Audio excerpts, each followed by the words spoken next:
नमस्कार भी सभी को। आपका जेएम क्लासेस में स्वागत है। सभी बच्चे जय मां सरस्वती का नाम ली भी।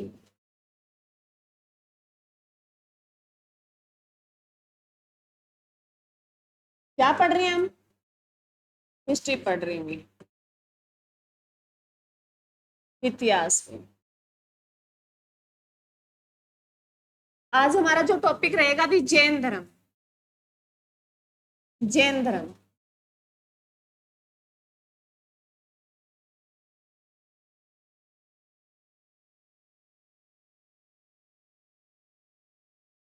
जैन धर्म है, बौद्ध धर्म का भी लक्ष्य था भगवान को पाना, और जैन धर्म का भी लक्ष्य है भगवान के विज्ञान की प्राप्ति थी। सेम सेम है, परंतु इनमें कुछ अंतर है भी। इनके जो विचारधाराएं अलग थी। इनका था बौद्ध धर्म में, तो मैंने तुम्हें बताया भी स्टार्टिंग में महात्मा बुद्ध ने जो अपनी समाधि लेके बैठे थे, उस टाइम उन्होंने सोचा भी भूख प्यास से हम भगवान को पा लेंगे। परंतु अंतिम मैंने बताया भी किसी भी जो लेडीज जा रही थी, उन्होंने कहा भी खा पी के भी हम भगवान को पा सकते हैं। तो उनमें तो ऐसा कुछ नहीं था भी फास्ट वगैरह रख के। परंतु जैनी जो है वो ये मानते थे भी भूख का और प्यासा रह के भी भक्ति सबसे बेस्ट कहलाती है। जैन धर्मियों में ये सबसे ज्यादा रहा। जैन धर्म में अंतिम टाइम ये कहते हैं भी, कहने में सुना है, कहते हैं एक है ना, ये चावल का दाना कितना का होता है भी तुम सोच सकते हो, उतना ही लेते। मतलब अंतिम, जैसे अगर मान लो अब ये लगे भी शरीर को, अब तो जाएगा शरीर, तब ये थोड़ा खाना पाना कर लेते थे, उसके बाद फिर समाधि में बैठ जाते थे। तो ऐसे उनका कहना है भी उस शरीर को इतना ही दो जितना ये बस काम कर सके, मतलब जीवित रह सके। इन्होंने सबसे ज्यादा जलपान, ये भूखा प्यासा रहना, इन्होंने जैन धर्म में ये बताया गया भी भगवान की प्राप्ति है। भी इनका मतलब ये नहीं था, इनका ये था भी हर चीज की लालसा नहीं होनी चाहिए। जैसे मतलब घर में नहीं होता कई बार, मतलब हम दूसरे को देख के हमारे मन में होता भी मेरे पास तो ये चीज नहीं है, अभी खाने की हो जैसे वस्तुएं हम लगा लेते ना। तो उनका कहना था कि किसी वस्तु को देख के अपनी लालसा ना प्रकट करें, जैसी आपकी सुविधा है उसमें एंजॉय करें। अगर भूख सही से लगी है ना, तो अगर मिर्च रोटी जो हम घरों में आम बनाते हैं और लस्सी हो, तो वो भी सीरे जैसी लगती है। और भूख ना हो और समस्या इतनी हो, तो चाहे आगे कुछ भी पड़ा हो वो भी अच्छा नहीं लगता। तो मेरा कहने का मतलब है भी हमें उस चीज की पाने की लालसा होनी चाहिए। और जब हम किसी चीज को पाने में, मतलब भगवान को अगर पाने में लालसा थी उन लोगों की, तो उन्होंने अपना भोजन सब कुछ त्याग दिया था, उनकी जो लालसा थी। और जैन धर्म जो था, इसमें भी 24 तीर्थकर हुए हैं। जैन धर्म में 24 तीर्थकर हुए हैं भी। और अलग अलग एक टाइम पीरियड के बाद भी, बहुत लंबे टाइम के बाद, जैसे पहला हम पढ़ेंगे, सारे के सारे नहीं बताऊंगी। ऋषभ ऋषभ देव जो जैन जैनिक जो तीर्थकर हुए हैं, उसके बाद 23वां पढ़ेंगे और 24वां पढ़ेंगे। 23वां है भी पार्श्वनाथ है, और जो 24वां है महावीर स्वामी है भी। महावीर स्वामी जिन्होंने जैन धर्म की स्थापना की थी। इन्होंने जैन धर्म की भी, जैसे आगे हो नहीं जाता भी, जैसे भी गुरु बना, फिर उसके शिष्य, फिर गुरु बना, ऐसे ये 24 तीर्थकर हुए हैं। उसमें जो जैन धर्म की स्थापना की थी, वो 24वें तीर्थकर ने जैन धर्म की स्थापना की थी। जो कौन था भी? महावीर स्वामी था। देखो भी, जैन धर्म के संस्थापक,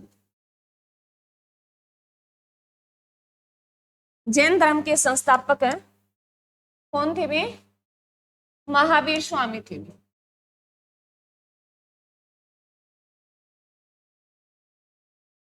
और महावीर स्वामी कौन से तीर्थकर है भी? 24वें तीर्थकर है भी।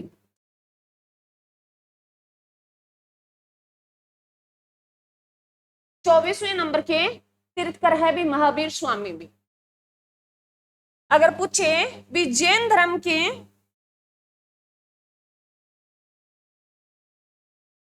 पहले तीर्थकर, जैन धर्म के पहले तीर्थकर भाई ऋषभ देव,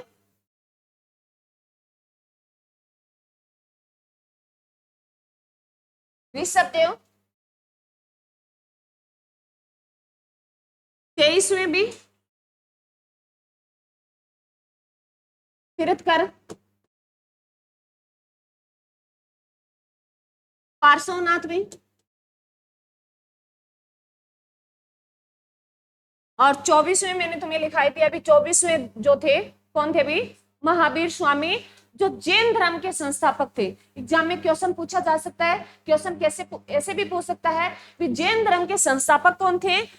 ऋषभ देव थे, पार्श्वनाथ थे, या अष्टोनाथ थे, या फिर महावीर स्वामी थे? तो कौन थे? महावीर स्वामी संस्थापक थे भी जैन धर्म के। उसके बाद ये भी पूछ सकता है भी कौन से नंबर के, भी पहले थे या 23वें नंबर के तीर्थकर थे, 22वें के थे, या 24वें थे? तो कौन से तीर्थकर थे भी? 24वें नंबर के। तो ये ध्यान रखना, क्वेश्चन तीर्थकर से भी पूछ सकता है, वो नाम से भी पूछ सकता है, क्वेश्चन कैसे भी पूछा जाए, आपको ध्यान रखना है। क्लियर है? क्लियर है भाई? तो कितने तीर्थकर हुए अभी? 24वें। तो हम पहले महावीर स्वामी के बारे में जान लेते हैं भी। पहले तो इस पार्श्वनाथ को यहाँ पहले जान ले, क्योंकि हाल ही में ये चर्चाओं में रहा था भी। पार्श्वनाथ, पार्श्वनाथ है वो कौन से नंबर के तीर्थकर हैं? 23वें नंबर के हैं। पार्श्वनाथ को जो ज्ञान की प्राप्ति हुई, ज्ञान की प्राप्ति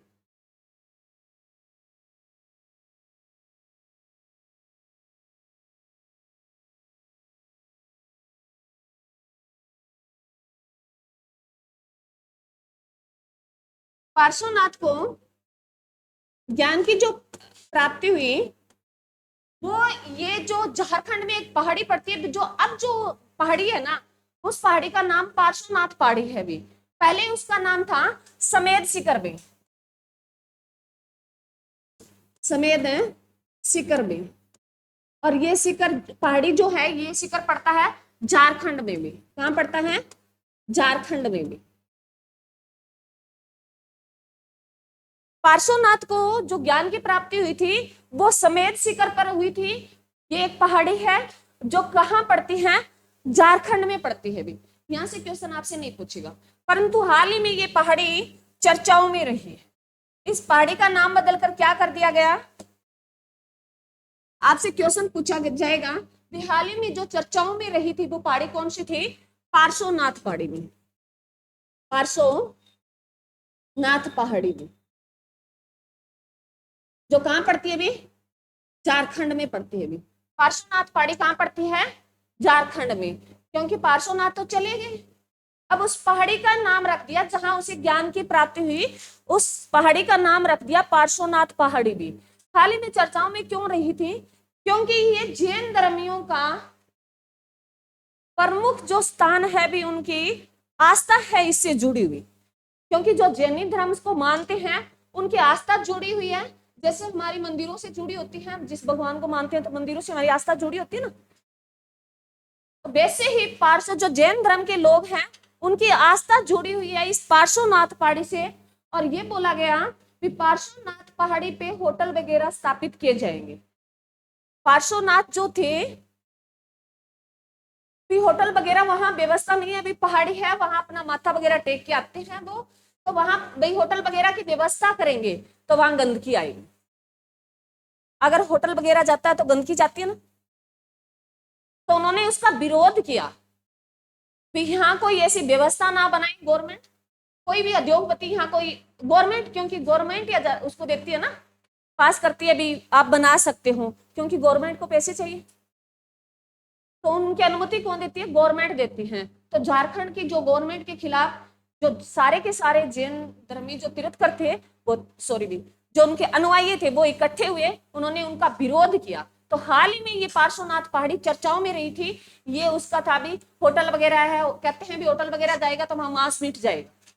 तो उनका कहने का मकसद ये था भी यहाँ ऐसी कोई व्यवस्था नहीं जाए, जैसा है हम वैसे में खुश है। जैनियों का ये मानना था। तो अगर आपसे सीधा क्वेश्चन पूछा जा सकता है भी पार्श्वनाथ पहाड़ी वो कहाँ है?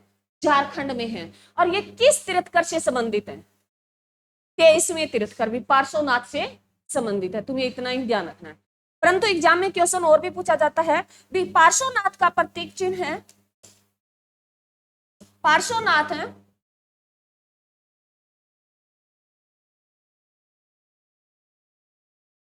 पार्श्वनाथ का यही प्रतीक चिन्ह लिख लो भी, पार्श्वनाथ का प्रतीक चिन्ह पूछ लेता है कई बार,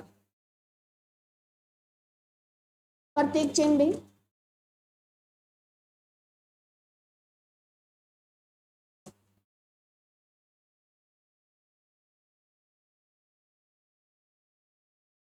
सरप का फन भी लिखो, सरप का फन भी, सरप का फन भी, ये इसका प्रतीक चिन्ह है भी। पार्श्वनाथ का प्रतीक चिन्ह क्या है भी? सरप का फन भी।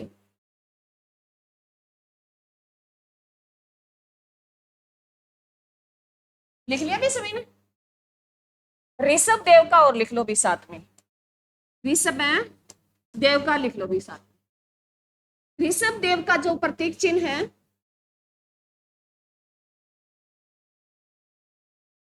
चिन्ह है भी सांड। ऋषभ देव, हाँ जी, ऋषभ देव का प्रतीक चिन्ह है वो सांड है, और पार्श्वनाथ का जो प्रतीक चिन्ह है वो क्या है? सरप का फन भी। और महावीर स्वामी का प्रतीक चिन्ह साथ ही लिख लो। महावीर स्वामी का जो प्रतीक चिन्ह है शेर भी, सिंह, सिंह लिख सकते हो या शेर लिख सकते हो, जो भी आप, शेर भी एक ही बात है।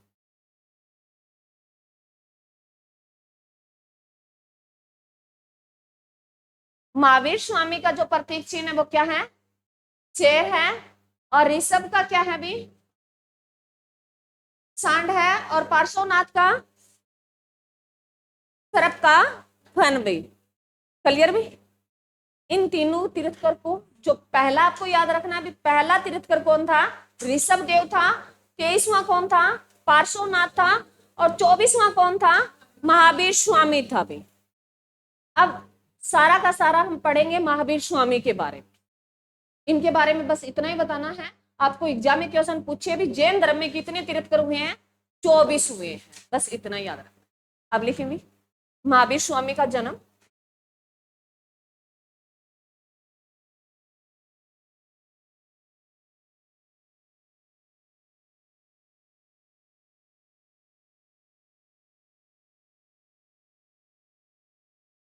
इनका जन्म लिखे। जन्म भी 540 बीसी में, 540 बीसी में हुआ।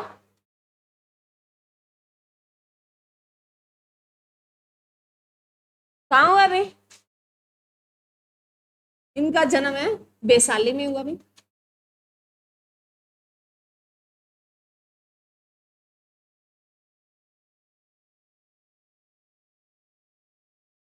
राजघर है, पूरा लिखो तो लिख लो। राजघर है वैशाली में। इनका जन्म हुआ था 540 में। पिता का नाम भी, पिता का नाम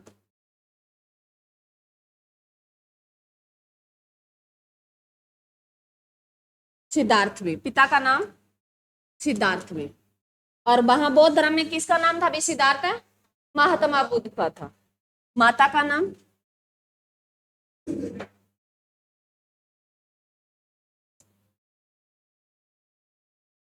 माता का नाम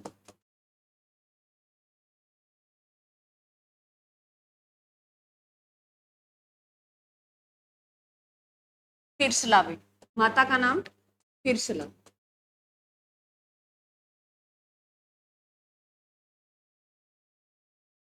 पत्नी का नाम, पहले तो खुद महावीर का नाम लिखेंगे, इनके बचपन का नाम लिखें।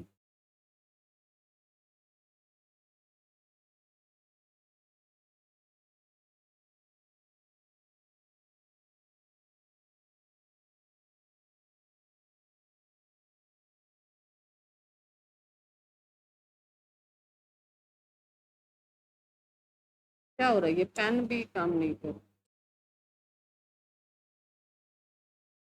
बचपन का नाम लिखे भी वर्धमान।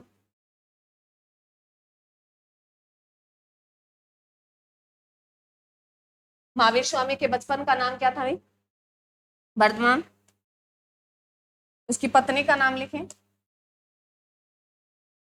पत्नी का नाम यशोदा भी। और महात्मा बुद्ध की पत्नी का नाम क्या था भाई? ध्यान रखना भी, उनका नाम यशोधरा था और इनका नाम है यशोदा था। तो कभी यह देख के तुम इस पे चले जाओ तो ये कंफ्यूजिंग होती है। ऑप्शन में साथ साथ देता है, महात्मा बुद्ध की पत्नी का नाम यशोधरा था और इनकी पत्नी का नाम है यशोदा है भी। इसकी बेटी का नाम, बेटी है भी इसकी, बेटी का नाम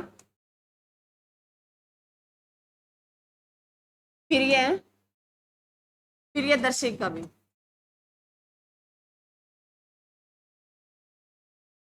प्रियदर्शिका, प्रियदर्शिका है।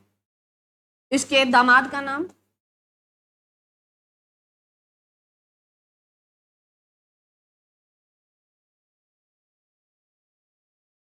दामाद का नाम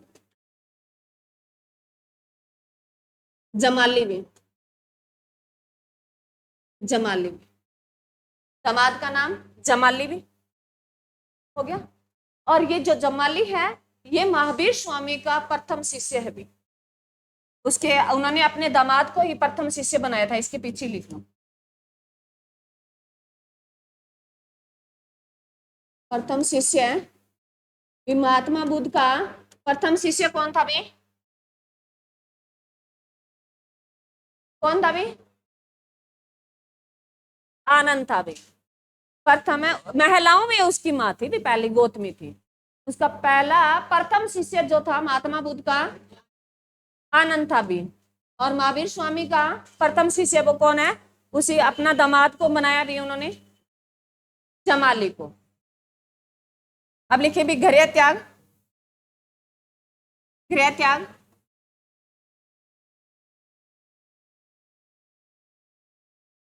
बातें नहीं भी, गृह त्याग उन्होंने 30 वर्ष की उम्र में किया था भी, 30 वर्ष की, 30 वर्ष में किया था। और किसकी अनुमति पे? अपने बड़े भाई की भी, बड़े भाई, क्योंकि उनके माता पिता की डेथ हो चुकी थी। उन्होंने अपने बड़े भाई की, पेन भी अपना रूप बदल रहा है, बड़े भाई की अनुमति ली थी भी। और बड़े भाई का नाम पूछ सकता है, लिखे भी नंदीवर्धन। कई जगह नंदवर्धन भी दिया जा सकता है भी, नंद वर्धन लिखा आता है, कई जगह नंदीवर्धन आता है। तो ध्यान रखना भी उनका भाई नंदीवर्धन हो चाहे नंदवर्धन हो, दोनों लिख लो इकट्ठे, नंदीवर्धन। कई जगह तुम्हें नंदीवर्धन लिखा है। हिस्ट्री में ये नाम आगे पीछे होते रहते हैं भी थोड़े बहुत, तो ये ध्यान रखना भी, या उसमें कुछ नहीं समझते भी, हम तो यहाँ मात्रा को लेके चलते ना, हिस्ट्री में ऐसा कुछ नहीं चलता। तो ये ध्यान रखना, उन्होंने अपने बड़े भाई गृह त्याग किया था 30 वर्ष की उम्र में, तो उन्होंने अनुमति ली थी अपने बड़े भाई से। और कौन था भी? नंदीवर्धन था। क्लियर है? ज्ञान की प्राप्ति भी, बातें में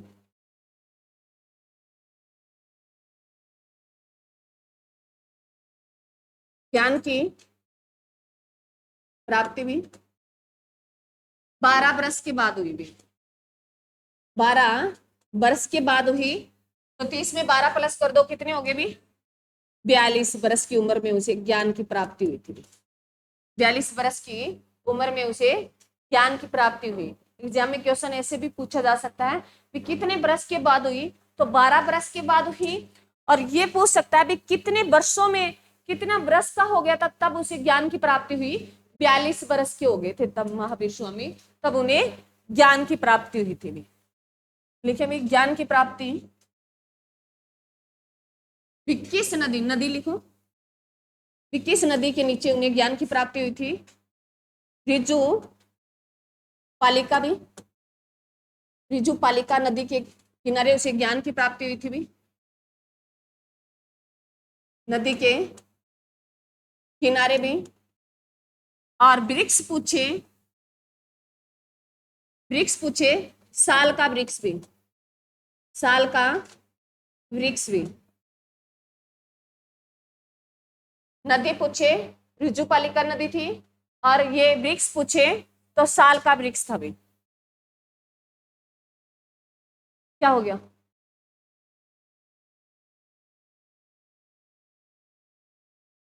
महावीर स्वामी का बचपन का नाम भाई?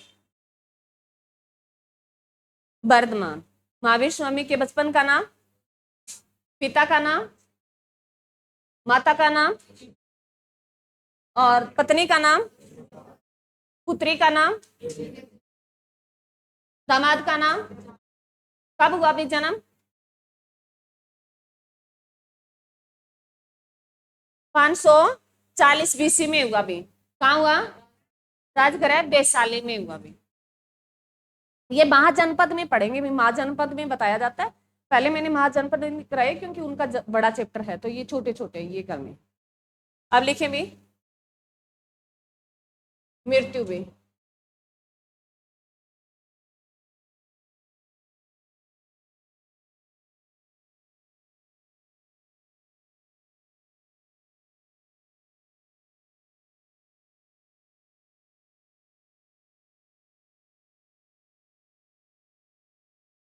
मृत्यु भी। इनकी मृत्यु 72 वर्ष की उम्र में हुई। कब हुई थी भी? 540 में 72 गए, कितने बच गए? कितने बच गए? 468 भी। वेरी गुड, लिखो 468 बीसी में इनकी जो मृत्यु हुई थी पावापुरी में हुई थी भी। पावापुरी में हुई थी भी मृत्यु। महावीर स्वामी की मृत्यु 468 बीसी में पावापुरी में हुई थी भी। पावापुरी में हुई थी। हाँ जी, पावापुरी में हुई थी।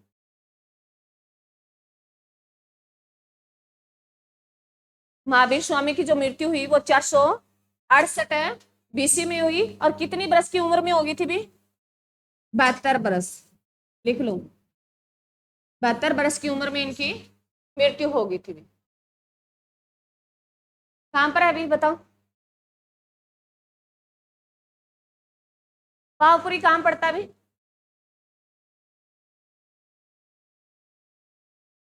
बिहार में पड़ता है। कहां पड़ता है? बिहार में।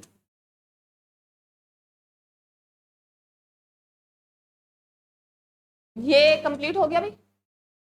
ये तो थी नॉर्मल बातें जो कई बार इनके पिता पूछ लेता है, कई बार माता पूछ लेता है, और कई बार इनकी बेटी का नाम पूछ लेता है, प्रथम शिष्य पूछ लेता है, जो मैंने साथ साथ बताई तुम्हें। इसके बाद महावीर स्वामी की मृत्यु के बाद ये जो जैन धर्म था वो दो भागों में बट गया था। जैन धर्म था वो दो भागों में बट गया था। एक है सतुल भद्रवी और एक है भद्रभाऊ भी। महावीर स्वामी के बाद है, इनकी मृत्यु के बाद जो जैन धर्म था वो दो भागों में बट गया था। लिख लो पहले यहाँ जैन धर्म लिख लो।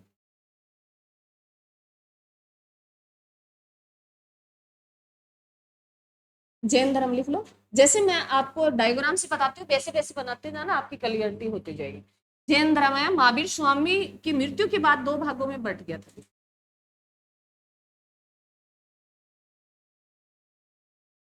एक था भी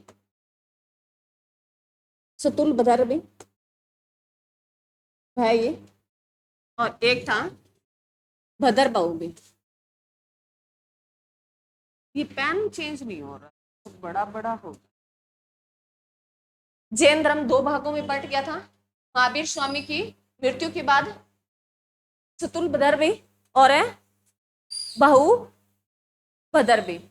जो सतुल जो लोग थे, सतुल भद्र के जो लोग थे, इन्होंने आगे फिर दो भागों, इन्होंने ये जो जैन धर्म थे इन्होंने श्वेतांबर और दिगंबर में बट गए।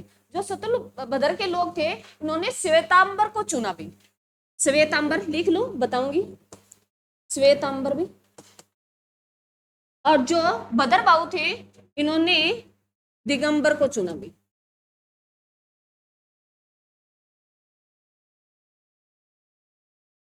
इसके साथ साथ लिखोगे इजिली याद रह जाएगा, नहीं तो मैं ये लाइनों में भी लिखा सकती थी भी। ऐसे ये दो भागों में बंटे, मेरा है भी तुम्हें याद रह जाए ये बातें। जो सतुलबधर के लोग थे, इन्होंने श्वेतांबर को चुना। क्वेश्चन आपसे ऐसे आ सकता है, जैन धर्मी थे वो दो भागों में, एक तो स्तुलबधर में बट गए और एक है बहु बदर बाहु में बट गए। उसके बाद फिर उन्होंने दो अपनाए, श्वेतांबर और दिगंबर। श्वेतांबर जो आपने देखे होंगे, श्वेत कपड़े धारण करके रखते हैं, पट्टी रखते हैं मुंह पे, अरे देखे होंगे, वो है भी सतुलबधर के लोग, है तो जैनी है वो।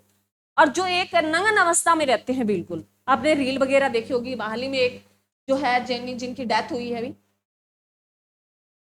जो निर्वस्त्र रहते हैं, वो है भी बदर बहु दिगंबर के लोग।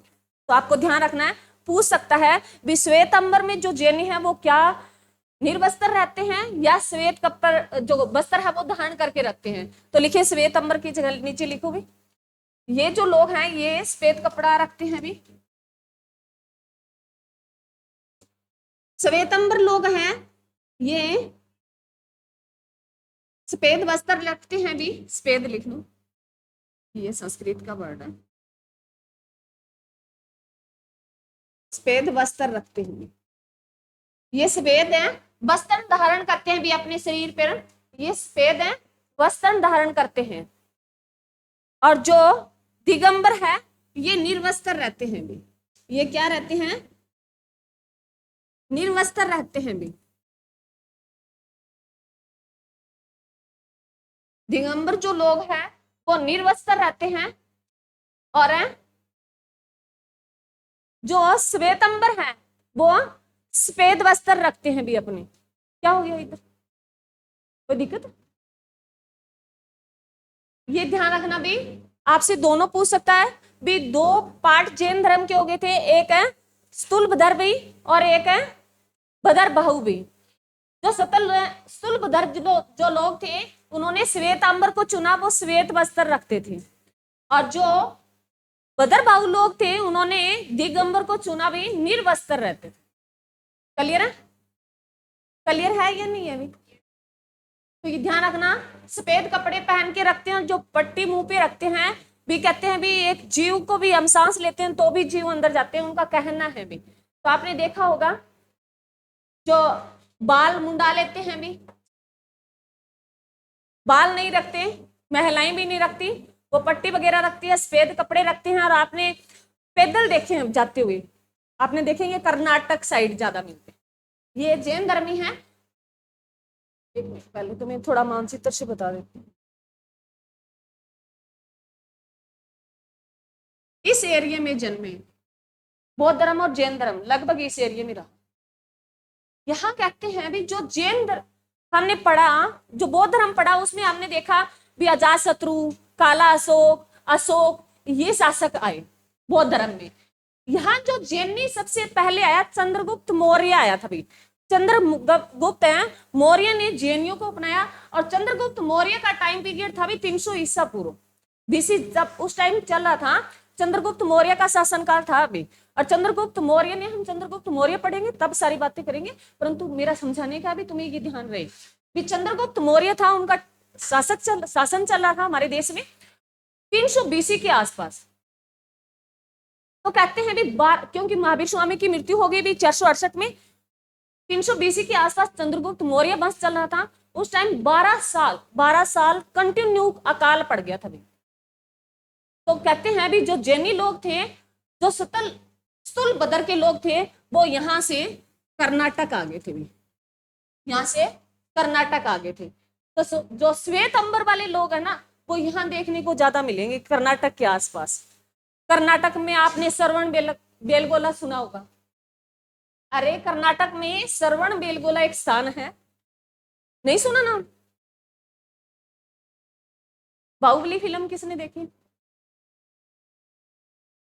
देखिए, बाकियों ने नहीं देखी, बाकी क्या देखते हो फिर? लिख लो, चलो फिर ये मेरा वही सिस्टम है, फिर वो महावीर स्वामी रह जाएगा। चलो लिखो, कर्नाटक में श्रवण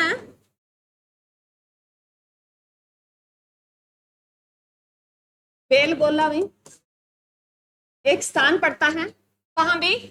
कर्नाटक में। कर्नाटक में श्रवण बेलगोला स्थान है भी। वहां सबसे बड़ी, बाहुबली फिल्म नहीं देखी हो तो देख लेना भाई, पूरी हिस्ट्री मैं यहाँ नहीं बताऊंगी, परंतु इतना बता दूंगी, आपके जीके में क्वेश्चन आएगा वो बता दूंगी। श्रवण बेलगोला है, कर्नाटक में पड़ता है ये स्थान। यहाँ बाहुबली की सबसे बड़ी प्रतिमा लगी है भी। यहाँ बाहुबली की सबसे बड़ी प्रतिमा लगी है भी। एग्जाम में क्वेश्चन बन सकते। बाहुबली की सबसे बड़ी प्रतिमा है वो कहाँ लगी है अभी? श्रवण है बेलगोला में लगी, और कहाँ पड़ता है ये? कर्नाटक में पड़ता है। ये उन्हीं जैनियों में से, मान लो उस टाइम ये राजा थे भी, तब जैनी वहां गए तो ये उनका राजपाट था। ये कर्नाटक में आ गए थे भी। कौन से? श्वेतंबर के लोग, ये ध्यान रखना, श्वेतंबर के या स्तुलभद्र के लोग जो यहाँ आ गए थे। जो श्वेत कपड़ा अगर देखें सबसे ज्यादा भी, अगर पूछ ले भी एरिया पूछ ले भी, जो श्वेतंबर है सबसे ज्यादा कहाँ देखने को मिलती है? तो कर्नाटक में देखने को मिलती है। तुम्हें इतना ध्यान रखना है। और जो निर्वस्त्र रहते हैं वो ज्यादा मध्य प्रदेश, पहले वैशाली जो था बिहार, अब बताया जाता है जैसे राजगढ़ हो गया, ये मगध हो गया, ये हम महाजनपद पढ़ेंगे ना तब तुम्हारी क्लियरिटी आएगी भी, क्योंकि अब हम ये क्षेत्र बट गया था। पहले ये महाजनपद में आते थे, अब जैसे हम हरियाणा, पंजाब, कर्नाटक ऐसे पढ़ते हैं, उस टाइम जो ये महाजनपद कहलाए थे भी। महाजनपद में पढ़ेंगे तब अब मैं आपको बताऊंगी, तब उसमें कोई ऐसे नहीं था भी, ये पूरा का पूरा एरिया माना गया था भी वैशाली। तब उसमें ये नहीं है भी मध्य प्रदेश में था, ये प्रॉपर फिर आइडिया लगाया गया भी वो क्षेत्र अब कहाँ रह गया। उसके बाद हमने बताया भी ये कर्नाटक था, उस टाइम तो ये महाजनपद में कहलाए थे। तो ये ध्यान रखना, श्रवण बेलगोला वो कहाँ पड़ता है? कर्नाटक में। और किसकी सबसे बड़ी प्रतिमा लगी है यहाँ? बाहुबली की भी। जिन्होंने नहीं देखी है फिल्म देख लेना भी, सारी कहानी समझ में आ जाएगी। तो समझ में आया भी? इतना समझ में आया? जो जैन धर्म के लोग थे वो दो भागों में, कैसे भी क्वेश्चन आ सकता है, चाहे वो स्थल है भद्र वाले दे दे या भद्र बाहुबली वाला दे दे, या श्वेतांबर या दिगंबर। क्लियर है? अब इनकी संगीतियां करेंगे तब बताऊंगी भी, जो इनके जो ये श्वेतांबर और दिगंबर, पहले ये जब महावीर स्वामी की मृत्यु हो गई थी, महावीर स्वामी की मृत्यु हो गई थी, तब ये दो भागों में टूट गया था। वो किसमें? और बदरबाऊ में। जब संगीतियों में कहा तो इनका एक्सप्लेन किया भी श्वेतांबर और दिगंबर, फिर भी उनमें अलग अलग धारणाएं बन गई थी भी, हम भी कैसे ज्ञान की प्राप्ति करें, उनमें अलग अलग विचार आने लगे। तो इनकी जो है भी अंतिम जो है, चंद्रगुप्त मौर्य का लिखे पहले यहाँ एक लाइन लिखे ताकि आपको क्लियरिटी रहे। चंद्रगुप्त मौर्य था, उन्होंने दिगंबर को अपनाया था भी। चंद्रगुप्त मौर्य ने दिगंबर को वो स्तुल्य बदरबाऊ से था भी। चंद्रगुप्त मौर्य जो था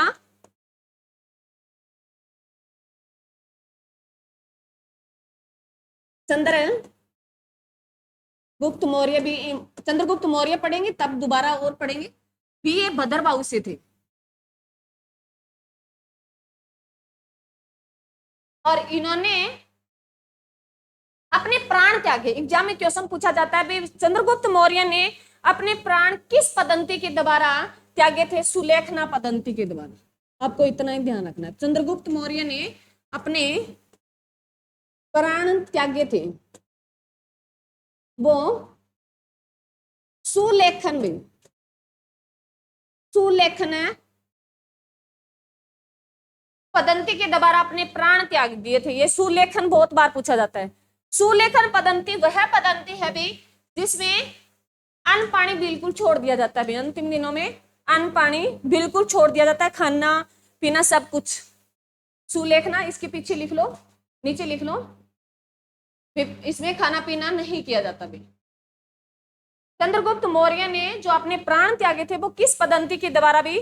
सुलेखना पद्धति के द्वारा। लगभग जैनी इसी के द्वारा ही अपने प्राण त्यागते हैं, अंतिम दिनों में वो कुछ नहीं लेते भी। क्लियर है?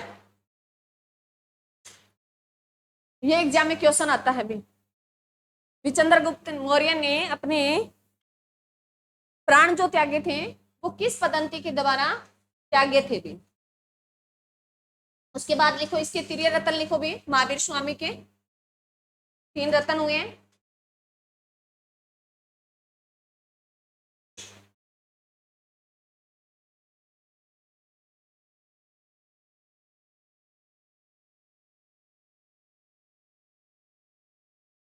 महावीर स्वामी के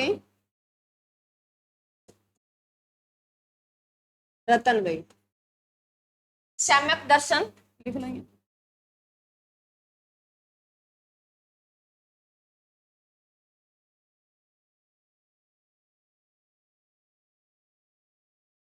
दर्शन भाई,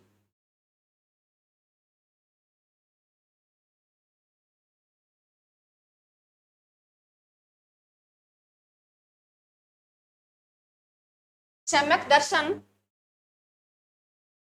और सम्यक ज्ञान और सम्यक है चरित्र भाई।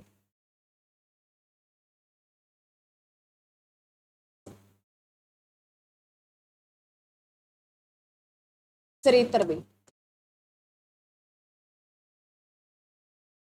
ये 3 रतन इनके बहुत बार एग्जाम में मोस्ट इंपोर्टेंट है भी।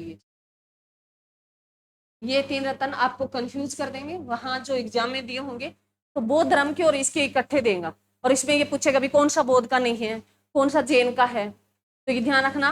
बौद्ध के हैं भी बौद्ध, धम्म और संघ, और जैन के हैं भी दर्शन, ज्ञान और चरित्र भी। उसके बाद लिखे भी संगीतियां, जैन धर्म की संगीतियां भी।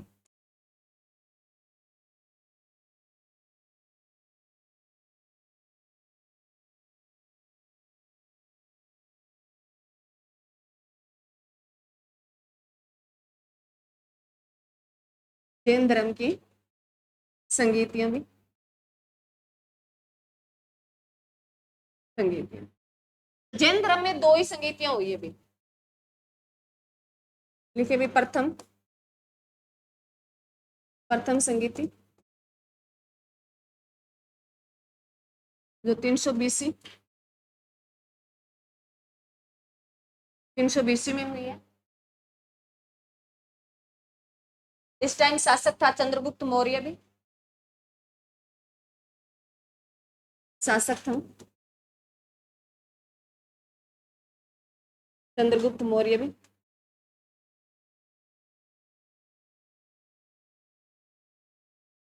और अध्यक्ष था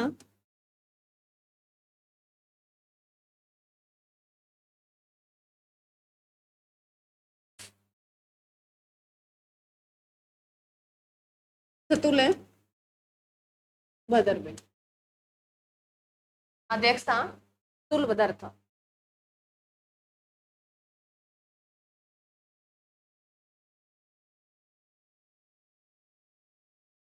इसमें जो जैन धर्म था वो 2 भागों में बट गया था। इस प्रथम संगीति में जैन धर्म 2 भागों में बट गया था भी, श्वेतांबर और दिगंबर में। ये आपसे क्वेश्चन पूछ सकता है। उद्देश्य भी इसका उद्देश्य है, यहाँ उद्देश्य में लिख लो। उद्देश्य भी, उद्देश्य जैन धर्म 2 भागों में बट गया था। जैन धर्म 2 भागों में बट गया।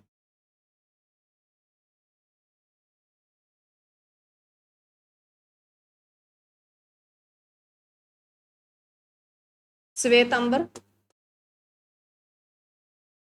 और दिगंबर।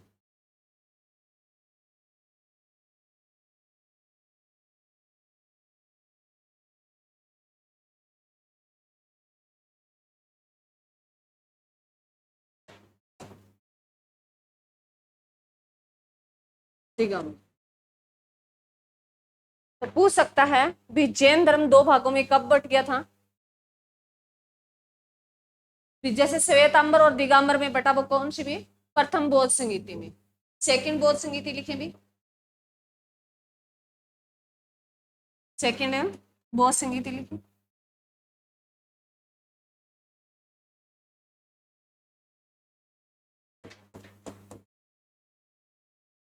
जो ये 600 शताब्दी में, छठी शताब्दी 512 ईस्वी में भी, छठवीं जो शताब्दी थी भी, शताब्दी पूछ ले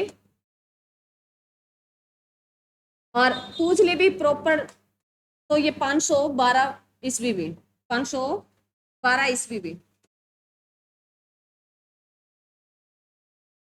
12 ईस्वी में छठी शताब्दी थी भी, 512 ईस्वी में हुई इसकी स्थापना। उस टाइम जो वंश चल रहा था भी, शासक था वो वर्धन वंश चल रहा था भी, परंतु ये नहीं कभी एग्जाम में पूछा गया भाई। ये लगभग ऑलमोस्टली जो बुक्स दिखाती है वहां ब्लैंक सी दिखाते हैं इसको। वर्धन वंश चल रहा था भी उस टाइम, कुशीबुद्धि वर्धन वंश जैसे है। छठी शताब्दी में हर्षवर्धन पढ़ेंगे, उसके टाइम पीरियड की है, आपसे नहीं पूछेगा। अध्यक्ष पूछ लेता है भी, अध्यक्ष लिखे, मोस्ट इंपोर्टेंट है इसका अध्यक्ष। अध्यक्ष में लिखे समाज सर्वण में,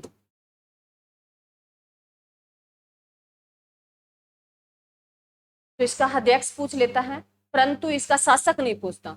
उस टाइम ये छठी शताब्दी में पुष्यभूति बस चल रहा था, बर्तन बस।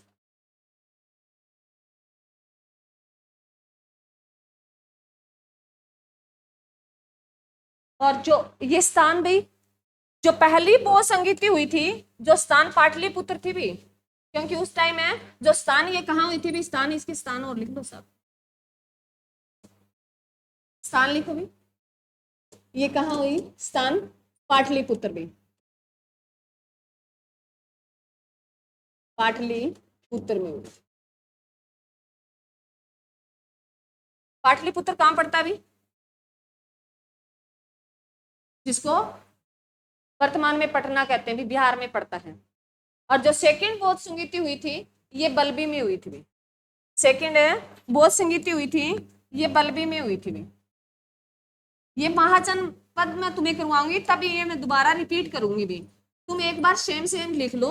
ये महाजनपद पढ़ेंगे ना जब तुम्हारी क्लियरिटी आएगी, क्योंकि करने तो महाजनपद थे पहले, परंतु ये छोटे टॉपिक थे, मैंने सोचा यहाँ से क्वेश्चन आते हैं, तो महाजनपद करेंगे ना तब तुम्हारी ये क्लियरिटी आएगी। जैसे मगध हो गया, वैशाली हो गया, ये बल्बी हो गया, ये महाजनपद है भी, उससे आपको प्रॉपर तरीके से समझ में आ जाएगा। बल्बी लिखिए, बल्बी में हुई थी सेकंड बौद्ध संगीति, जो स्थान था बल्बी था भी, 512 ईस्वी में हुई, छठी शताब्दी में हुई भी। इसका उद्देश्य नहीं पूछा जाता,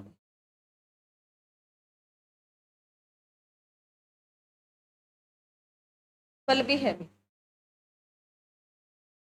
बल्बी है। मैं एक बार जो रिपीट कर देती हूँ, जैन धर्म मोस्ट इंपोर्टेंट, जितनी बातें मैंने एग्जाम के ओरिएंटेड है वही बताई है अभी, बाकी इसमें करने को कुछ भी कर सकते हैं। 40-45 मिनट की होती है ये। जैन धर्म है, बौद्ध धर्म है, महात्मा बुद्ध से इससे जो क्वेश्चन पूछता है, फिर रतन पूछता है, संगीतियां पूछने लगा है, इनके माता पिता का नाम पूछ लेता है भी। तो महावीर स्वामी के पिता का नाम क्या था भी, और इनके बचपन का नाम भी वर्धमान, माता का नाम, और तिरशिला थी वो लक्ष्मी वंश की थी भी, लक्ष्मी जो राजा था उसकी बेटी थी भी, तिरशिला लक्ष्मी की बेटी थी, नहीं पूछेगा ना लिखो। उसके बाद है उसकी बेटी का नाम क्या था भी, उसके दामाद का भी, उसे किस नदी के किनारे ज्ञान की प्राप्ति हुई, रिजु। और पहला शिष्य किसको बनाया भी, किसको भी, जमाली को। और पहला उपदेश इसमें जैन धर्म में नहीं पूछा जाता, अगर पूछा जाए तो राजगृह में उन्होंने पहला उपदेश दिया था भी, कहां दिया था, जहां उनका जन्म हुआ राजगृह में पहला उपदेश दिया था उन्होंने, अपने जन्म स्थान पे दिया था। परंतु इसका नहीं पूछा जाता, बौद्ध धर्म के पूछे जाएंगे भी, पहला उपदेश कहां दिया, सबसे ज्यादा कहां दिए, उसके पूछे जाते हैं, इसके नहीं पूछे जाते। महावीर स्वामी ने कितने वर्ष की उम्र में अपना घर त्याग दिया था भाई, कितने वर्ष के बाद ज्ञान की प्राप्ति हुई, कितनी वर्ष की उम्र में होगी थी भी, कितनी वर्ष की उम्र में उन्होंने अपने प्राण त्याग दिए थे, कितनी भी, 72। और बुद्ध ने 80 वर्ष की उम्र में अपने प्राण त्याग दिए थे। तो ये जैन धर्म और बौद्ध धर्म में जितने क्वेश्चन आते हैं मैंने वो पूरी पूरी बातें लिखा दी हैं। अगर तुम इसको पढ़ के कोई बुक्स पढ़ते हो और तुम्हें लगता है भी ये एग्जाम में कहीं ना पूछा जाता है तो उसको नोट कर लेना। मैंने मोस्ट इंपोर्टेंट बातें थी वो सारी की सारी मैंने लिखा दी। जो इसमें 3 रत्न कौन कौन से हैं अभी जैन धर्म में 3 रत्न कौन कौन से हैं? सम्यक दर्शन, सम्यक ज्ञान, सम्यक है चरित्र भाई। और जो पहला जैन धर्म का पहला तीर्थकर भाई ऋषभ है देव भी। और 23वां भाई पार्श्वनाथ पहाड़ी कहां पड़ती है? 24वां तीर्थकर भी जैन धर्म के संस्थापक भी महावीर स्वामी। अब हमारा एक छोटी सा टॉपिक है जो कल अपडेट हो चुका है, हमने इकोनॉमिक्स में पढ़ेगा वो टॉपिक पढ़ेंगे भी। इकोनॉमिक्स में हमने पढ़ा था एसडीआई, जिनकी नई आ चुकी है भी, रैंक आ चुकी है हमारी भारत की, तो एसडीआई के बारे में थोड़ा सा जानेंगे। जैन धर्म से इतना बहुत है भी एग्जाम के ओरिएंटेड। अगर तुम्हें इंटरेस्ट आता है तो तुम्हें यूट्यूब पे बहुत सारी वीडियो मिल जाएगी। तुम्हें अगर जानना है मोस्ट इंपोर्टेंट यही थी ये बातें जो एग्जाम में पूछी जाती है। इसके अलावा तुम लिखने को हजार कितने पेजे भर लो भी यहाँ से क्वेश्चन तो आएंगे नहीं। जैन धर्म बौद्ध धर्म से जितनी बातें पूछी जाती है वो मैंने सारी की सारी लिखाई है। अब थोड़ा सा हम एसडीआई की कल रैंक आई है भी तो उसके बारे में जान लेते हैं। नहीं करंट क्वेश्चन क्योंकि 10-15 मिनट की क्लास और रहती सर जल्दी चलेगी। एसडीआई लिखेंगे यहाँ से क्वेश्चन आएगा क्योंकि इसकी रैंक कब आई है। अरे लिख लो। तुम इतने सेट कैसे लग रहे हो? इंटरेस्ट नहीं आया क्या?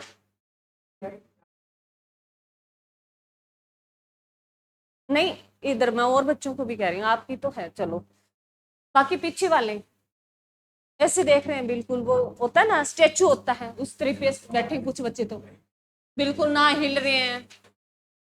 इंटरेस्ट नहीं आ रहा? तुम्हें कहानियां बताई तब आता है क्या? अब कहानियां कहां से लाए भी? युद्ध छिड़ा हुआ है और हिसार टारगेट पे है, हम उसके आसपास हैं तो खतरा हमें भी है। खतरा है अभी? क्या लगता है आपको क्या इफेक्ट हो सकता है अभी?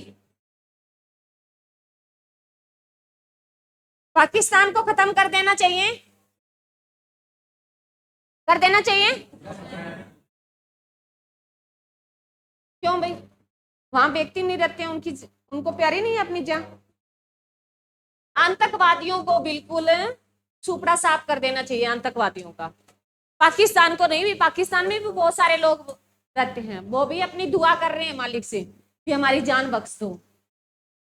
जरूरी नहीं है पूरा का पूरा पाकिस्तान हो, ये भी सोचना चाहिए।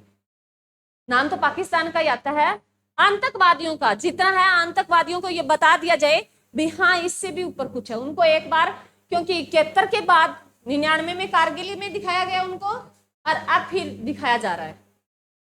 पहले भी उनके बारे में हुई थी, हमने पूरी की पूरी फौज तैयार कर ली थी परंतु यूएनओ आ जाता है बीच में। यूएनओ अब फिर आएगा, ये आ गया क्या? क्या कह रहा है?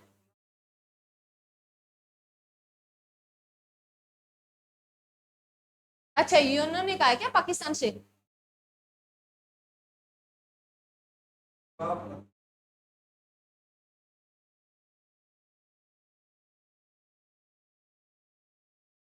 हाँ सिर्फ भी हमने जो टारगेट बना रखा ना भी जो पाकिस्तानियों को, तो हमने आतंकवादियों को टारगेट बना रखा है ना, और उन्होंने टारगेट बना रखा है ना वो हमारी आम जनता पे उनका टारगेट है।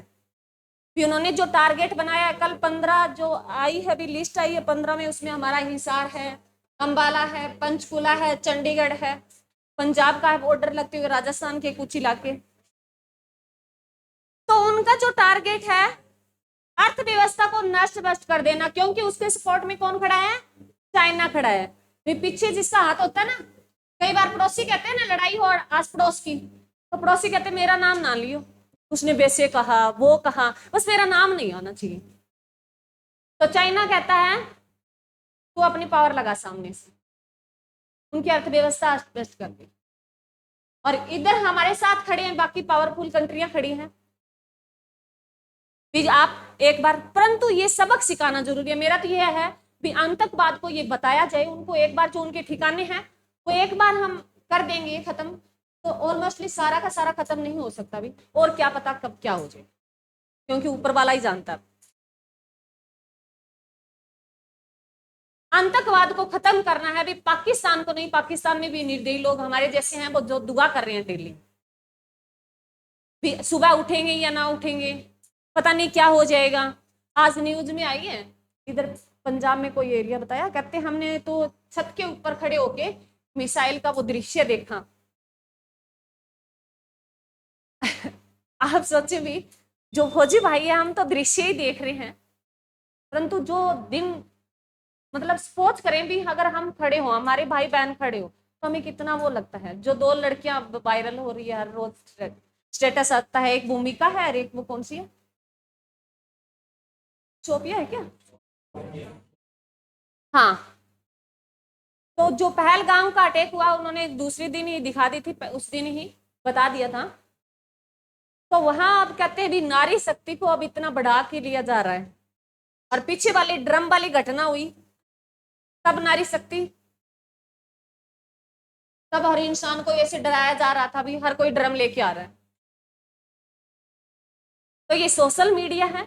मैं तुमसे, मेरा टारगेट क्या है तुम्हें बताना भी, तुम इतने भावुक मत हो जाना। ये सोशल मीडिया है, बात इतनी होती ना, सोशल मीडिया उसको इतनी बड़ी करता है ताकि वो लोगों की नजरों में आ जाए। बात छोटी सी होती है, सोशल मीडिया उसको बढ़ा के लेता है। हमारा टारगेट है भी आतंकवाद को समाप्त किया जाए, परंतु जो यूएनओ है इनका जो टारगेट होता है भी, जो कोई देश आपस में लड़ रहे हैं तो उनको समझौता करके शांतिपूर्ण समझौता करा दिया जाए। अब यूएनओ आएगा, यूएनओ में सबसे ज्यादा बच्चे कहते हैं मैडम यूएनओ तो किसी की नहीं सुनता, यूएनओ सुनता क्यों नहीं है भी, जिनके पास यूएनओ चलता कैसे है। मान लो हम सब कोई संगठन बना ले, तो संगठन कैसे चलेगा, क्या पहली किस चीज को पहले हम प्रायोरिटी देंगे संगठन चलाने में, क्या चाहिए पहले, व्यक्ति चाहिए, उसके साथ पैसे, सबसे बड़े मुद्दा है वो किसका है, पैसे का। कोई भी चीज चला रहे हैं पैसे होने जरूरी, तो इसको कौन दे रहा है,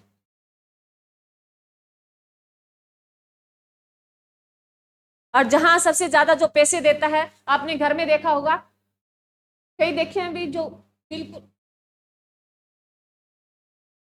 कुछ नहीं आता किसी को, जो नौकरी लग जाए उसको ना समझ में अच्छे बुरा का ज्ञान है, फिर भी घर वाले उसको प्रायोरिटी देते हैं क्योंकि वो पैसे कमा के लेके आ रहे। यही बात है ना, यही आलाप है हमारे साथ भी। अब पैसे को प्रायोरिटी दी जाएगी, यूएनओ कहेगा भी आप शांति पहले भी बहुत सारे मुद्दे हुए हमारे साथ, तो पाकिस्तान अड़ता ही रहता भी हर बात पे, तो यूएनओ कहेगा भी कोई बात नहीं, रहने दो, हम देख लेंगे, हम कर देंगे। यूएसए है, वहां यूएसए की चलती है भी सबसे ज्यादा, क्योंकि वो पैसे देता है। यूएसए एक तरफ हमें कहता है भी आप पाकिस्तान को ठिकाने लगा दो, हम आपको हथियार सप्लाई करने के लिए तैयार हैं। हथियारों से क्या होगा, हमारी अर्थव्यवस्था का सब ने ये मिलकर जो टारगेट रखा है ना, मेन इसका है, एक इकोनॉमिक्स एज ए टीचर इन्होंने टारगेट बनाया है, वो हमारी अर्थव्यवस्था को बनाया है।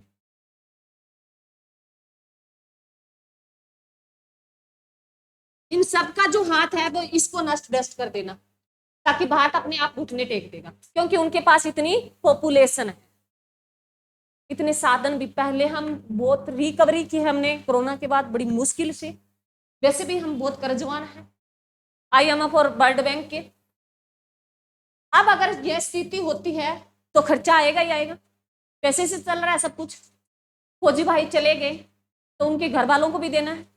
हम कहने में नारा लगा देते हैं भी इतना करोड़ मिलने चाहिए, वो करोड़ कहां से देगी सरकार, हमें टैक्स देना होगा।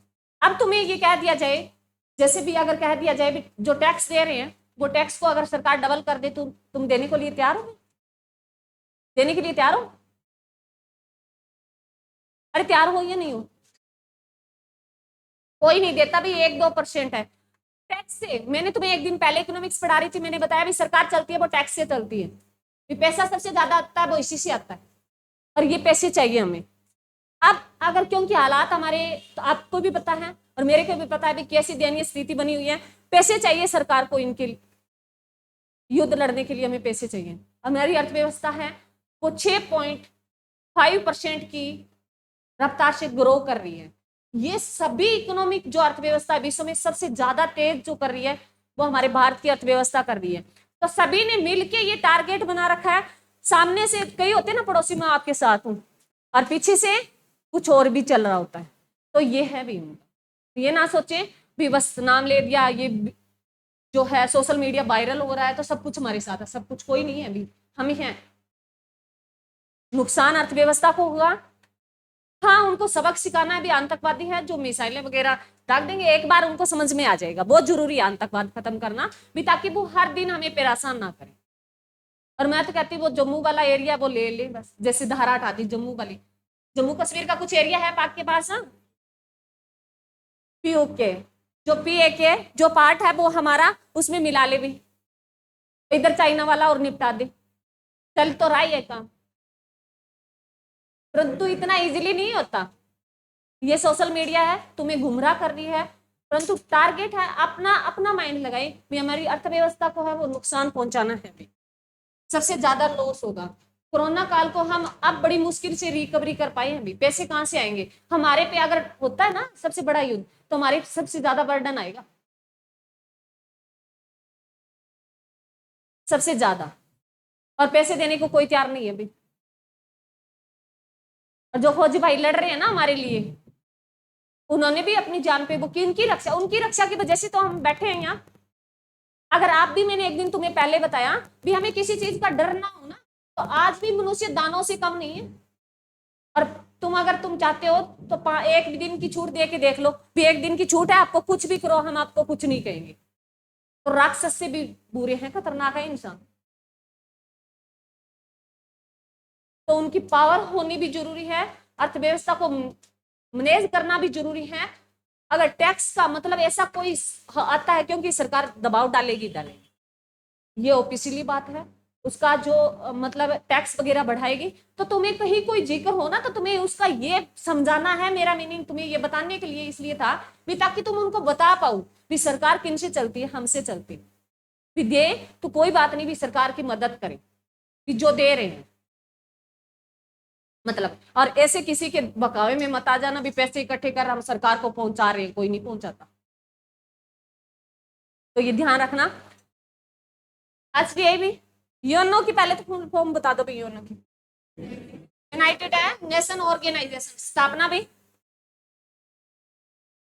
24 अक्टूबर है 45 भी। यूएनओ का हेडक्वार्टर भी, यूएनओ का हेडक्वार्टर भी न्यूयॉर्क में। कहां पड़ता है भी? कहां पड़ता है? यूएसए में। ध्यान रखना, क्योंकि यूएनओ का जो है स्थापना हुई भी 24 अक्टूबर 1945 को हुई, और यूएनओ का जो हेडक्वार्टर वो न्यूयॉर्क में पड़ता है, और न्यूयॉर्क कहां पड़ता है भी? यूएसए में पड़ता है। अब एचडीआई पे आ जाओगे, लिख लिया देश मैंने। एचडीआई क्या भी? एचडीआई ह्यूमन है डेवलपमेंट भी, इंडेक्स भी। अभी हाल ही में इन्होंने रिपोर्ट जारी की है 2025 में। मैंने कितना डाटा लिखा रखा तुम्हें भाई, हमारी जो रैंक रही है 2024 में। अब सुनो, तुम्हें ये जो रिपोर्ट हमारी रैंक जो दर्शाई है, ये 2023 की है भी, 2023 का डाटा लिया गया है। इसमें जो डाटा लिया गया है वो 2023 में लिया गया है, और रिपोर्ट दी वो 2025 में दी है। तो इसमें भारत की रैंक आई है भी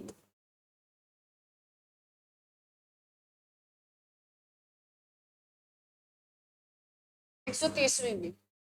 भारत की रैंक आई है 130वीं। अब जो लल्ला पाकिस्तान की भी लिख लो, क्योंकि पूछ सकता है, भी लिख लो। एसडीआई में जो पाकिस्तान की भी, पाक की जो रैंक है वो 164वीं है।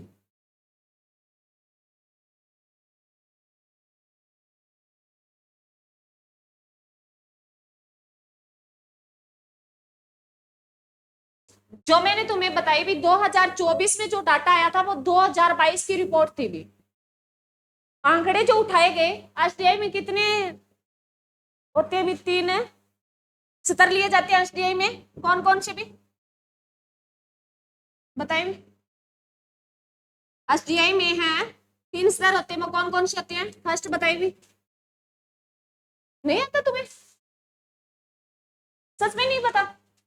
अरे अब तो करवाया तुम, नहीं करवाया एसडीआई? करवाया ना? कौन कौन से स्तर होते हैं बताइए फिर। मोस्ट इंपोर्टेंट है, यहां से क्वेश्चन आएगा, लिखो। साक्षरता,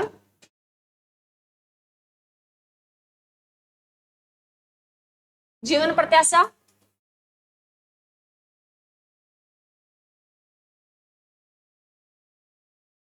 और थर्ड ऊपर लिख रही प्रति व्यक्ति आय।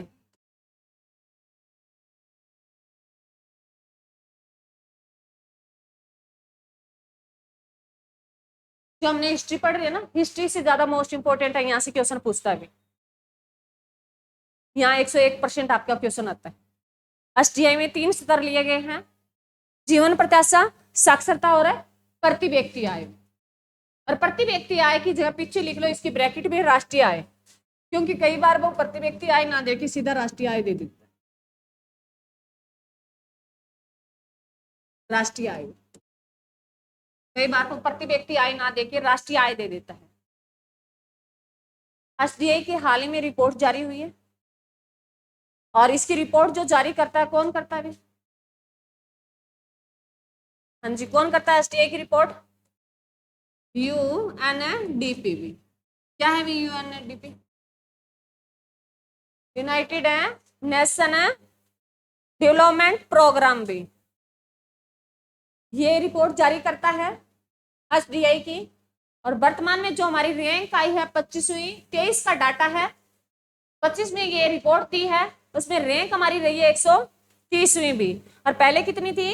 132वीं। जो हम इनका वो जो माध्यम होता है भी, ये 0 से एसडीआई के जो है, एसडीआई का जो डाटा आता है ये 0 से 1% 1 तक चलता है, 0 से 1 तक चलता है। 0 से जैसे 0, 1, 2%, 3, ऐसे मतलब ऐसे चलता जाएगा, ये 1 के नजदीक पहुंचेगा ना। 1 के जैसे जैसे पास जा रहा है तो उस देश की स्थिति अच्छी हो रही है। तो हमारी जो इसमें जो परसेंटाइल में रहे हैं हम 0 से 799% के आसपास रहे हैं। हमारा एसडीआई में जो हमारा जो तीनों जो स्तर है भी, हमारी जीवन प्रत्याशा कितनी है? कितनी है हमारी जीवन प्रत्याशा? क्या होती है जीवन प्रत्याशा? मनुष्य कितनी साल जिएगा एवरेज में? तो कितनी साल जिएगा भारत का? हाँ, 69 से 70 साल के पास एवरेजली है हमारे भारत की जो है जीवन प्रत्याशा है। फिर साक्षरता की ली जाती है, फिर प्रति व्यक्ति की ली जाती है। इनको 3 से डिवाइड किया जाता है भी कितनी कितनी रही, तो वो रैंक देता है हमारी ये 0.799 के आसपास। जब यहाँ हम 8 पे पहुंच जाएंगे ना, तो ये 8 बन जाएगी, तब हमें उन श्रेणी में आ जाएंगे भी। इनकी श्रेणियां होती है, मैंने तुम्हें ये इकोनॉमिक्स में करवाया है, पिछली वीडियो में जरूर देखें। ये मैंने इकोनॉमिक्स में तुम्हें बताया भी, इसकी प्रथम श्रेणी, मध्य श्रेणी और निम्न श्रेणी। तो अब मध्यम श्रेणी में है, हम किस श्रेणी में हैं? मध्यम श्रेणी में है, मध्यम में है। आने वाले टाइम में अगर स्थिति सही रही तो हम आगे की जो रिपोर्ट आएगी तो उसमें हम उन श्रेणी में पहुंच सकते हैं। मैंने तुम्हें करवाया है, और यहाँ से हिस्ट्री से इंपॉर्टेंट क्वेश्चन है। आपके जो पेपर बन रहे हैं ना, यहाँ से ऐसे क्वेश्चन उठाता है। अब हिस्ट्री से कोई क्वेश्चन नहीं आता, वो पढ़ाने को भी बच्चों का सिलेबस कंप्लीट कराना है, अभी बताना पड़ता है। और मैं आपको स्पष्ट कहती हूँ, कोई आपको गुमराह करता है, मैं नहीं करती। जितनी बातें एग्जाम में आती है ना, मैं स्पष्ट खोल के कहती हूँ, इतनी आती है। और तुम्हें अगर पढ़ना है भी, टाइम पास ही करना है, तो यूट्यूब इतना खतरनाक से भरा पड़ा है, कितनी भी बातें देख, हजारों वीडियो मिल जाएगी तुम। बस जहां से क्वेश्चन आता है, यहां से क्वेश्चन आता है, चाहे वो स्तर पूछ ले, चाहे एसबीआई में रैंक पूछ ले, चाहे इनको जारी कौन करता है वो पूछ ले, चाहे एसबीआई की फुल फॉर्म पूछ ले। तो पहली बार एसबीआई की जो रिपोर्ट आई थी, पहली बार कब आई थी? वेरी गुड, पहली बार है जो एसबीआई की रिपोर्ट आई थी वो कब आई थी? 1990 में रिपोर्ट दी थी। किसने दी थी? एक पाकिस्तान का था भी और एक हमारा भारतीय था। महबूब उल हक था भी पाकिस्तान का, और पहला भारतीय, उसके साथ भारतीय था वो अमृत्य सेन था भी। अगर एक ही पूछ ले भी एसडीए की पहली रिपोर्ट जारी करने वाला संस्थापक पूछ ले और सिर्फ एक ही चुनना हो तो किसको प्रायोरिटी देनी है? पाकिस्तान वाले को, महबूब उल हक को देनी है। और दो पूछ ले तो उसके साथ हमारे अमृत्य सेन भी था, उन्होंने सहयोग किया था। और अमृत्य सेन को इसी के लिए नोबेल पुरस्कार मिला था 1958 में भी, 98 सॉरी 1998 में अमृत्य सेन को नोबेल पुरस्कार दिया गया था। क्लियर है?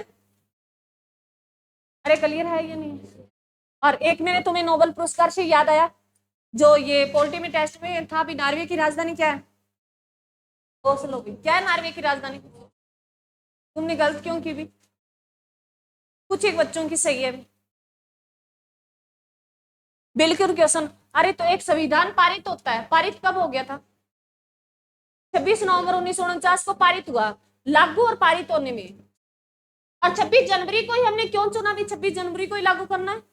वो भी क्वेश्चन था उसमें, क्योंकि 26 जनवरी 1930 को हमने पहला स्वतंत्रता दिवस मनाया था, और उसी 26 जनवरी को यादगार रखने के लिए हमने अपने संविधान को, ताकि वो तारीख याद रह जाए, इसलिए संविधान को लागू 26 जनवरी को किया गया था। तो ये ध्यान रखना, ये भी क्वेश्चन था उसमें, बिल्कुल इजी था। मैंने तुम्हें इससे ज्यादा कुछ कराया पॉलिटी में। ये जो क्वेश्चन थे बिल्कुल नॉर्मल क्वेश्चन थे। 100 क्वेश्चन का एक पेपर और होगा। आप जो बच्चे नहीं बिल्कुल भी ये आते हैं भी मेरे को तो आता ही नहीं है मैडम, कुछ नहीं आता, ये 200 क्वेश्चन बार बार पढ़ते, परंतु क्वेश्चन ऐसे नहीं रट्टा मार के भी फर्स्ट क्वेश्चन का आंसर ये है, थर्ड नंबर पे है, इसमें थर्ड नंबर नहीं देखा जाएगा। आपको कंसेप्ट क्लियर होना चाहिए भी संविधान लागू हुआ 26 जनवरी 1950 को, तो 26 जनवरी 1950 ही लागू, तुम्हें तारीख याद होनी चाहिए, ना कि वहां ऑप्शन देखोगे तुम, वो तो ऑप्शन तो बाद में देखने हैं भाई। किताब में थर्ड ऑप्शन में दिया हो, मैंने सेकंड में दे दिया हो, आगे एग्जामर पहले में दे दे, तो कई बच्चे रट्टा मार के ऑप्शन याद करते हैं, रट्टा ना मारे भी, उस चीज को समझे। हाँ कई बच्चों के अच्छे नंबर है, लगभग 70 के ऊपर ही है, कुछ कम है जो न्यू बच्चे हैं उनके थोड़े कम है, उन्होंने पढ़ी नहीं है ना, तो ये ध्यान रखें। और ये एसडीआई वाला भी ध्यान रखें, जितना हिस्ट्री इंपॉर्टेंट है, हिस्ट्री से 2-4 क्वेश्चन पूछेगा। जैसे वो क्वेश्चन कैसे, जैसे मैंने श्रवण वेला वाला बताया तुम्हें, ऐसे क्वेश्चन आएगा, ना तुम्हारा जैन धर्म काम आएगा, ना बौद्ध धर्म काम आएगा, ना प्रयाग ऐतिहासिक, ना आदि ऐतिहासिक, बस ये तो तुम्हारा सिलेबस में दिया था, तुम्हें टॉपिक करवाने पड़ते। तो ये ध्यान रखें, हिस्ट्री को ज्यादा हावी ना होने दें, बस 5-10 मिनट रिवीजन कर लिया करो, उससे ज्यादा जो आपका टारगेट रहता है मैथ, रीजनिंग, इंग्लिश, हिंदी, यहां से मेन नंबर आते हैं आपके। पॉलिटी और इकोनॉमिक्स को सही रखें, इनसे आपके अगर 15 की अगर इंडिया जीके आ रही है तो उसमें 7-8 क्वेश्चन पॉलिटी और इकोनॉमिक्स से कवर हो जाते हैं, 1-2 करंट का पूछ लेगा। क्लियर है? और एक तुम भी बहुत गलती करते हो, तुमसे पूछा गया मैंने भी, तो जो नया है अपडेट करके दिए भी, सुप्रीम कोर्ट का मुख्य न्यायाधीश कौन है? उसमें 2-3 बार आए ये क्वेश्चन, 2 बार तो मुख्य ही पूछा है, एक बार प्रधान पूछ लिया। अरे मुख्य और प्रधान में अलग अलग होते हैं, कौन है अभी? ये भी क्वेश्चन गलत है बच्चों का।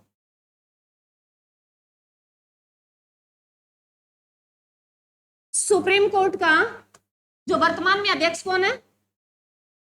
संजीव खन्ना भी।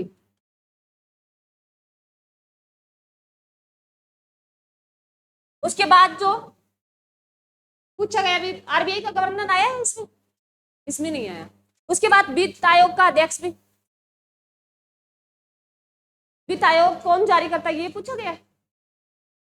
निर्वाचन आयोग, सॉरी निर्वाचन आयोग, हाँ निर्वाचन आयोग से पूछा गया था। निर्वाचन आयोग जो है मैंने तुम्हें राष्ट्रपति की कार्यकारी समितियों में बताया भी, निर्वाचन आयोग की नियुक्ति कौन करता है? राष्ट्रपति करता है। चाहे उसमें कोई व्यक्ति पूछ ले, कोई जरूरी नहीं, तुम्हें पूरा निर्वाचन आयोग ही बता दिया, तो उनके जो मेंबर है चुनेगा कौन? चुनेगा राष्ट्रपति चुनता है। तो लगभग ऑलमोस्टली बड़ी बड़ी पोस्टें हैं उनका निर्वाचन सिर्फ राष्ट्रपति करता है। तुम्हें कुछ भी नहीं आता, सिर्फ राष्ट्रपति पे जाना। कोई भी बात हो ना, तुम कंफ्यूज हो जाओ तो राष्ट्रपति। किसी बच्चे को तो ये नहीं पता कि प्रधानमंत्री जो बनने के लिए कितनी उम्र चाहिए। अरे तुम ये लोकसभा और राज्यसभा से याद रखो ना। पहले लिखो निर्वाचन आयोग की जो है, कौन है निर्वाचन आयोग के अध्यक्ष? ज्ञानेश कुमार। वर्तमान में ज्ञानेश कुमार है, और किसकी जगह है ये? राजीव कुमार की जगह। लोकसभा और राज्यसभा, इसमें 25 चाहिए और इसमें 30 चाहिए। यहां विधानसभा कर दो, विधानसभा, ये विधान, और यह विधान परिषद लिख लेना भी, विधान परिषद। चारों को इकट्ठा पढ़ो तुम, चारों को इकट्ठा पढ़ो। विधानसभा और लोकसभा, इसमें लोग चुनते हैं। अरे लोग चुनते होंगे, लोग वोट डालते हैं। बाकी जो राज्यसभा और विधान परिषद है, जो चुने गए लोगों द्वारा चुने जाते हैं। लोकसभा का जो लोकसभा में बहुमत पाता है वो क्या बनता है? कौन सी पार्टी? उस पार्टी का प्रधानमंत्री बनता है। और जो विधानसभा में बहुमत पाता है वो सीएम बनता है। तो तुम्हें ऐसे याद रखना मेरे बच्चों, ऐसे तुम मान लो 35 वर्ष सिर्फ राष्ट्रपति, उपराष्ट्रपति और सीएजी।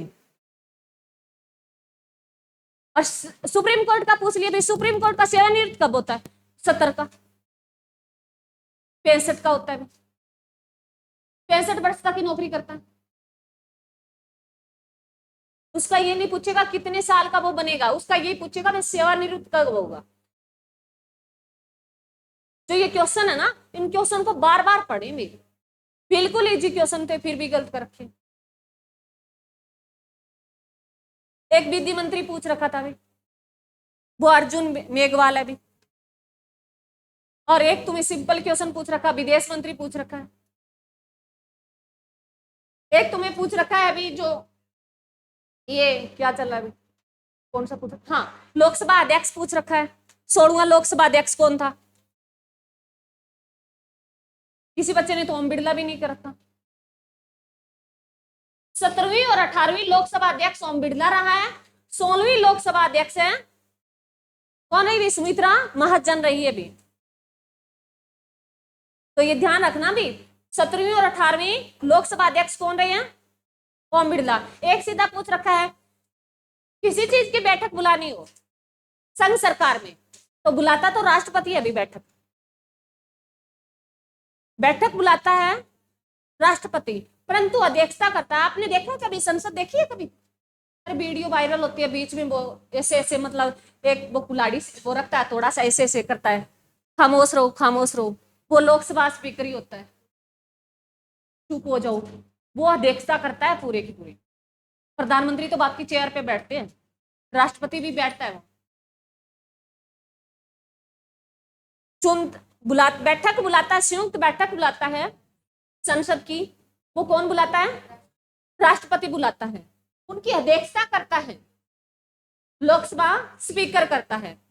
मंत्री परिषद की नियुक्ति राष्ट्रपति करता है, प्रधानमंत्री की नियुक्ति भी राष्ट्रपति करता है, परंतु मंत्री परिषद की अध्यक्षता प्रधानमंत्री करता है भी। ये ध्यान रखना,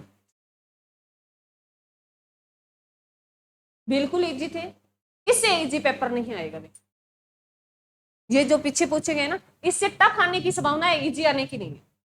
तुम्हें इजी नहीं आता तो तुम टफ को, मैंने तुम्हें बताया भी, तुम अगर 60-70% ही सब्जेक्ट को कवर कर देते हो ना, तो 20-30% तुक्के कैसे लगाए जाते हैं। एक में मैंने तुम्हें पूछ रखा था, शायद आर्टिकल दे रखे थे, उसमें 3 आर्टिकल ऐसे थे जो मैंने करवाए हैं तुम्हें। 123 था, 356 था और शायद 74 था। और उसमें जो क्वेश्चन दे रखा था न्यायिक कुछ था, वो आर्टिकल है 85 में उसका वर्णन था। तो तुम तीनों को अगर तुम्हें पता है भी, तुम्हें विश्वास है भी यही आएगा, तो चौथा अपने आप ही निकल जाएगा। अगर तुमने 60-70% ये भी पूरा का पूरा कर लिया ना, ये क्वेश्चन और क्वेश्चन के ऑप्शन, मैंने वो ऑप्शन ऐसे जो न्यू अपडेट करके दिए तुम, ताकि बच्चे को पुराने बहुत पुराने पूछे गए थे, मैंने न्यू अपडेट क्यों क्योंकि अब क्वेश्चन ऐसे पूछे जाएंगे। अब हमें सुमित्रा महाजन से कोई मतलब नहीं है। मैंने नया भी लिखा था, ओम बिड़ला करता है, फिर भी मैंने सोचा बच्चे को कुछ तो ज्ञान है, तो भाई तुम कॉपी भर लो, कोई फायदा नहीं, उन कॉपियों को पढ़ोगे नहीं, बुक्स मार्केट में भरी पड़ी है, यहाँ क्यों आए? ताकि वो सरलीकरण हो जाए, चीजें बोले, बैठे, डिस्कस करें तो याद रह जाती। Thank you.